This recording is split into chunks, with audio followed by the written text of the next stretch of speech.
Politico Playbook, Trump's new obsession. Casper, Wyoming, Donald Trump has a new target for political attacks and scapegoating. Transgender Trump spoke for over 90 minutes at the Ford Wyoming Center in Casper on Saturday.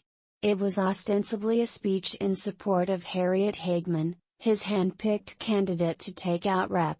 Liz Cheney, Republican Wyoming, in what Trump described here as the most important election of 2022, and one that comes after a string of embarrassing primary defeats for Trump's picks in Nebraska, Idaho, Georgia, and North Carolina. Trump meandered into issues far afield from the Wyoming race. In fact, if you haven't tuned in lately, little has changed at a Trump rally. The former president appears to have put on some weight, but he still looks younger than his 75 years, and the familiar mix of exaggerations, lies, sometimes hilarious mockery, dark conspiracies, personal grievances, perplexing asides, stream of consciousness riffs, all delivered in his uniform of a blue suit and long red tie, remain. How much the event benefited Hageman was unclear. The parking lot was filled with license plates from Idaho, South Dakota, Montana, Colorado, and on the security lines and in the hall, fans costumed in red ties, bedazzled MAGA dresses and at least one Trump-inspired catsuit traded notes on how many Trump rallies they've attended across the country. Numerous non-Wyoming MAGA celebrities, such as Rep. Lauren Boebert, Republican Colorado, who appeared before Trump, repeatedly pronounced Hageman's name incorrect. As his recent losses make clear, Trump seems to understand now that people come to see him, and may ignore whatever candidate he's hawking that day. What's more fun than a Trump rally? He asked. The crowd cheered. After an hour of Trump delivering many familiar hits, on Russia, impeachment, Jan. 6, the 2020 election, how he told NATO members he would not defend them if they didn't pay, trade with China, Chuck Todd's alleged lack of sleep, the relative merits of the journalists Chris Wallace and his father Mike, his conversations with the Taliban, the Durham investigation, and how, sadly, White House physician turned congressional candidate Ronnie Jackson knows Trump's body better than Melania does. No teacher should ever be allowed to teach transgender to our children without parental consent, he said, just as some of the MAGA faithful started to trickle out. Can you imagine? On the perimeter of the arena, some attendees headed for their cars stopped and began listening again on an outside monitor. Trump briefly got distracted when he caught a glimpse of himself on a video screen and noticed his hair was thinning in the back. But he then returned to the subject. We will save our kids and we will also keep men the hell out of women's sports. Is that okay? He said, using what's become a common GOP refrain. He continued with an animated tale about a female swimmer about to start a race who turned and noticed a new opponent, a huge person who was a guy. Trump paused for effect and then reflected on the fraught nature of his commentary.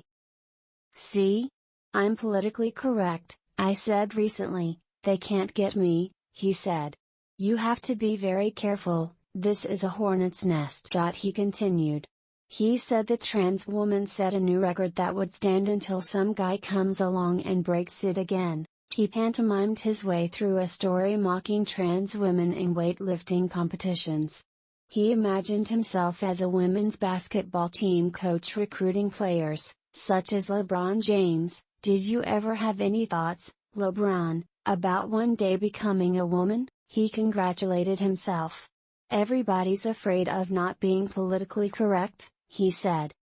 I'm the only one that talks about it. These long riffs mocking trans athletes were received with thunderous applause. The only other objects of derision that tickled the crowd with similar enthusiasm were mentions of undocumented immigrants or Cheney and the appearance of House Minority Leader Kevin McCarthy, who was booed when he showed up in a video at the rally. Trump is wrong that he's the only one in politics caricaturing trans people for political benefit. Transgender women have been allowed to compete in women's categories in the Olympics since 2003 and the NCAA since 2010. Yet Republicans say new laws are needed to protect women's sports, and GOP candidates have been using Trump-like language in campaigns and policy around the country for years. It's having an impact. Here in Wyoming last week, a local school board voted to remove sexual orientation and gender identity from its non-discrimination code. Trump is like a stand-up comedian. He uses rallies, especially in the off-season, to work on material. He tests the reaction among his die-hard fans and watches the mainstream media's coverage. He then rewrites the lines, calibrating them for maximum effect inside the arena and minimal blowback outside of it. You can tell he believes he's onto something with his mocking of trans people. There is a cynical strategy at work here. Targeting marginalized groups for ridicule forces more responsible actors to stand up for them. As Democrats have learned, Trump's goal is to get them to spend their time outraged and defending the targets of his attacks rather than talking about their own message. This dynamic creates a built-in political advantage to any party that no longer sees it as taboo to scapegoat certain groups. Trump, of course, knows this, and he has found a new target for 2022, and perhaps beyond. Senator Chris Murphy, Democrat, Connecticut, on gun safety legislation negotiations, on ABC's This Week. I'm at the table in a more significant way right now with Republicans and Democrats than ever before. Every single time after one of these mass shootings, there's talks in Washington, and they never succeed. But there are more Republicans interested in talking about finding a path forward this time than I have ever seen since Sandy Hook. More from David Cohen. Texas Democratic State Senator Roland Gutierrez, who represents Uvalde, on how hopeful he is for legislative changes, on State of the Union. If I do nothing for the rest of my career but yell at Greg Abbott and others that are not willing to listen, then that's what we must have change. I have spent time with many of these families. And this is just heartbreaking. I just cannot do this anymore. It is heartbreaking. No family should go through what these people are going through. Rep. Mo Brooks, Republican, Alabama, on whether he would testify before the January 6 Select Committee, on Fox News Sunday. It's got to be something that you at Fox News can have a camera on so that the American people can. Okay, it's got to be in public. It's got to be congressman to congressman. It's got to be limited to issues associated with Jan 6, and it has to be after this Senate primary is over with. I don't want this witch hunt committee, Nancy Pelosi, trying to interfere with the Republican primary election for the United States Senate in Alabama.